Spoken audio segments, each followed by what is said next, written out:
Welcome to M1 news. KT Rama Rao Narsampet మొక్కజొన్న కొనుగోలు కేంద్రాన్ని మంగళవారం సందర్శించారు. నెల రోజులుగా పంట అమ్మకానికి ఇబ్బందులు పడుతున్నామని రైతులు ఆయన దృష్టికి తీసుకువచ్చారు. కొనుగోలు నిలిచిపోవడంతో తీవ్ర నష్టాలు వాటిల్లుతున్నాయని ఆవేదన వ్యక్తం చేశారు. రైతుల పరిస్థితి దయనీయంగా మారిందని కేటీఆర్ పేర్కొన్నారు. వెంటనే కొనుగోలు ప్రారంభించాలని ప్రభుత్వాన్ని డిమాండ్ చేశారు.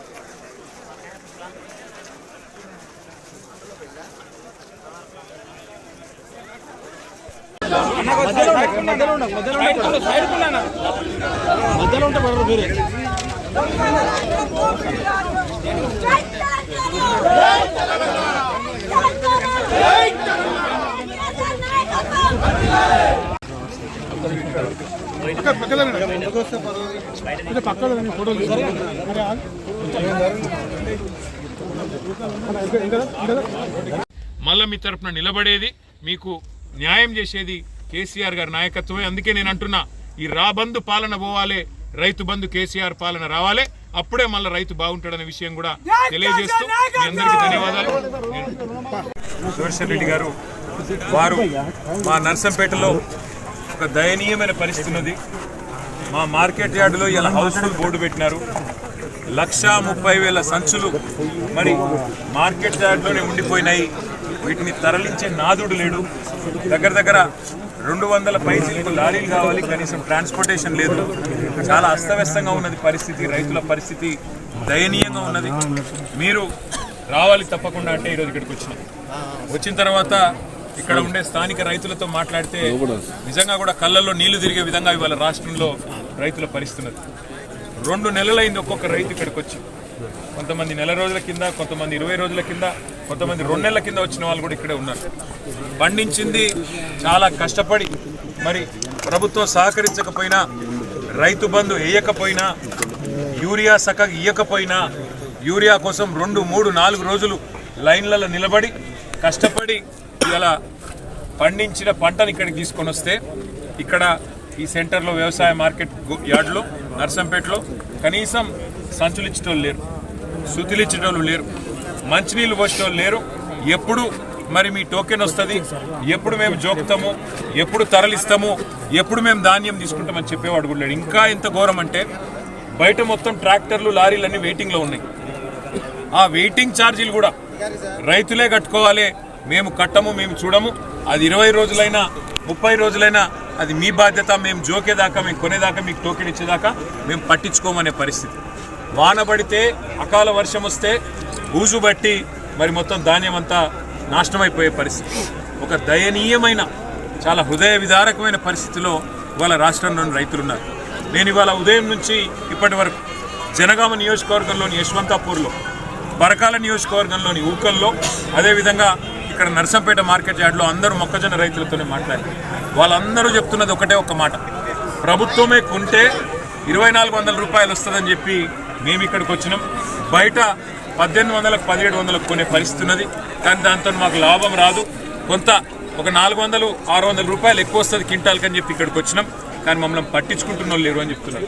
ఇవాళ వాస్తవానికి ఈ పరిస్థితి రావడానికి ఒకటే కారణం, సివిల్ సప్లైస్ కార్పొరేషన్లో రేవంత్ రెడ్డి ప్రభుత్వం చేసిన కుంభకోణం వల్ల, రేవంత్ రెడ్డి ప్రభుత్వం చేసిన అవినీతి వల్ల ఇలా సివిల్ సప్లైస్ కార్పొరేషన్కు రూపాయి అప్పు పుడతలేదు. మార్కెట్లో 1,06,000 కోట్ల అప్పు సివిల్ సప్లైస్ కార్పొరేషన్ నెత్తి మీద పెట్టింది రేవంత్ రెడ్డి ప్రభుత్వం.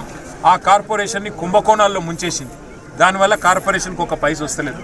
మరి ఆ కార్పొరేషన్కి పైసలు వస్తలేవు. సివిల్ సప్లైస్ వాళ్ళు వడ్లు కొనాలి, మార్క్ఫెడ్ వాళ్ళు మక్కలు కొనాలి. ఇలా రేవంత్ రెడ్డి ప్రభుత్వం చాలా తెలివిగా ఏం చేస్తున్నదంటే, సివిల్ సప్లైస్ కార్పొరేషన్కు పైసా ఉడతలేదు కాబట్టి మార్క్ఫెడ్ ద్వారా 22,700 కోట్ల అప్పు తీసుకొని ఆ అప్పును మక్కలకు ఇవ్వకుండా ఆ పైసలు మొత్తం ఇవాళ వడ్ల కొనుగోలుకు మళ్లించే ప్రయత్నం చేస్తూ ఉన్నారు. దానివల్ల ఇవాళ నెల రోజుల కింద తెచ్చిన ధాన్యం 15 రోజుల కింద జోకి కొన్నా రూపాయి ఇంతవరకు పడలేదు, అర పైసా కూడా ప్రభుత్వం ఇవ్వట్లేదు. అంటే కుంభకోణాల్లో కూరుకుపోయిన ప్రభుత్వానికి ఇవాళ ఉన్న పరిస్థితి ఏంటి అంటే, మార్కెట్లో అప్పు పుట్టదు, కనీసం ధాన్యం కొనే తెలివి లేదు. అటు వరి ధాన్యం కానీ ఇటు మొక్కలు కానీ కొనే తెలివి లేదు. వాళ్ళ రాష్ట్ర ప్రభుత్వాన్ని మేము సూటిగా అడుగుతున్నది ఒకటే, రేపటితో సరిగ్గా 4 ఏళ్ళు రాహుల్ గాంధీ గారు ఇదే వరంగల్ జిల్లాకు వచ్చి ఆర్ట్స్ కాలేజీల మీటింగ్ పెట్టి ఆ రోజు 34 హామీలు ఇచ్చిండు ఈ రాష్ట్రంలోని రైతులకు. 15,000 రైతు భరోసా ఇస్తామని, భూ యజమానులకే కాదు కౌలు రైతులకు రైతు భరోసా ఇస్తామని, ధాన్యం కొనుగోలు అద్భుతంగా చేస్తామని, కనీస మద్దతు ధర కాదు ప్రతి పంటకు 500 బోనస్ ఇస్తా అన్నాడు. మక్కలకు 500, పత్తికి 500, వడ్లకు 500, ఇంకా అన్ని పంటలకు 500 బోనస్ అని చెప్పి బోగస్ మాటలు ఇన్ని చెప్పినారు. చెప్పడంతో పాటు 2 లక్షల రుణం ఒకటేసారి మాఫీ చేస్తామని చెప్పినారు. ఒక్క హామీ నెరవేర్చిండ్రా? 4 ఏళ్ల కింద రాహుల్ గాంధీ చెప్పిన మాటలో ఒక్కటన్నా నిజమైందా? దయచేసి ఈ ప్రభుత్వం చెప్పాలని చెప్పి నేను కోరుతా ఉన్నాను. కనీసం యూరియా ఇచ్చే ముఖం లేదు మీకు. యూరియాను కూడా కేసీఆర్ గారి నాయకత్వంలో ప్రభుత్వం ఉన్నప్పుడు ఆ రోజు ఒక ఫోన్ కొడితే, ఒక ఆటో సోదరుడికి ఒక ఫోన్ కొడితే పొలం కాడికి యూరియా బస్తాలు వచ్చేది. ఇలా పరిస్థితి నుంచి యూరియా కోసం 3-4 రోజులు చెప్పుల లైన్లో పెట్టి బోదిన రోజులు, మళ్ళీ అక్కడికి ఇవాళ మార్కెట్ యార్డ్కి వచ్చి 1-2 నెలలు పడిగాపులు కాసే పరిస్థితిలో ఈ రాష్ట్రంలో ఒక దయనీయమైన హృదయ విదారకమైన పరిస్థితుల్లో రైతులు ఉన్నారు. వాళ్ళ కళ్ళలో కన్నీళ్ళు కూడా ఇంకిపోయిన పరిస్థితి ఇలా కనబడతా ఉంది. అందుకే రాష్ట్ర ప్రభుత్వాన్ని మేము చెప్పేది ఒకటే, ఎద్దేడ్చిన వ్యవసాయం బాగుపడది, రైతేడ్చిన రాజ్యం బాగుండది. ఇకనైనా సిగ్గు తెచ్చుకోండి రేవంత్ రెడ్డి గారు. బ్రోకర్ పనులు బంద్ చేసి ఎంతసేపు భూములు ఎట్లా అమ్ముదాం, పైసలు ఎట్లా దొబ్బుదాం, కమిషన్లు ఎట్లా తీసుకుందాం, ఢిల్లీకి మూటలు ఎట్లా పంపుదాం, కుర్చీలు ఎట్లా కాపాడుకుందాం, అది కాదు నువ్వు చేయాల్సిన పని. ఇవాళ నువ్వు రాష్ట్రానికి ముఖ్యమంత్రి. 70 లక్షల మంది రైతులు నీ దిక్కు చూస్తున్నారు. రైతు బంధు అయ్యవు, నాట్లప్పుడు పడాల్సిన రైతు బంధు ఇవాళ పంట కోతకొచ్చి పంట కుప్పలు పెట్టి ఇవాళ మార్కెట్ యార్డ్లోకి వచ్చినా రైతు బంధు వేసే తెలివి లేదు నీకు. మొత్తం నీ దృష్టి అంతా పైసల సంపాదన మీద, బ్రోకర్ పనుల మీద తప్ప ఇంకోటి లేదు. సిగ్గు తెచ్చుకో. రైతుల తరపున నిలబడు. నువ్వు రైతు బిడ్డనని చెప్పుకుంటావు, రైతుల తరపున నిలబడు. మొత్తం ధాన్యం కొను. నువ్వు కొనకపోతే నిన్ను విడిచిపెట్టవు. ఎక్కడికక్కడ ప్రతి మార్కెట్ యార్డు ముందు, ప్రతి కొనుగోలు కేంద్రం దగ్గర, ప్రతి ఊర్లో మేము రోడ్ ఎక్కుతాం. ఎక్కడికక్కడ అష్ట దిగ్బంధం చేస్తాం. నీ ప్రభుత్వం దిగి వచ్చేదాకా, ఆఖరి గింజ కొనేదాకా, అది తడిసిన ధాన్యమైనా బూజు పట్టిన ధాన్యమైనా నీ వల్ల, నీ తప్పు వల్ల, నీ ప్రభుత్వ నిర్వాహకం వల్ల జరుగుతూ ఉన్నది. లేదా ఎప్పటికప్పుడు వచ్చింది కొంటే బాధనే లేదు. కేసీఆర్ గారు పెట్టినట్టు 7,000 కొనుగోలు కేంద్రాలు పెట్టి బ్రహ్మాండంగా ఎక్కడికక్కడ ఏ ఊరికి ఆ ఊరు కొంటే అయ్యేపోతుండే ఈ పాటి.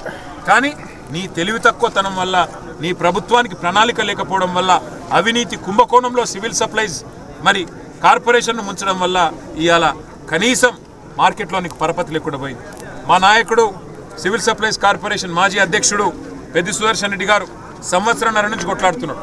ఈ కుంభకోణంలో రాష్ట్రంలో ఉన్న ముఖ్యమంత్రి, సివిల్ సప్లైస్ మంత్రి వీళ్ళిద్దరి మీద విచారణ చేయాలని చెప్పి ఈడీ, సిబిఐ దాకా పోయింది.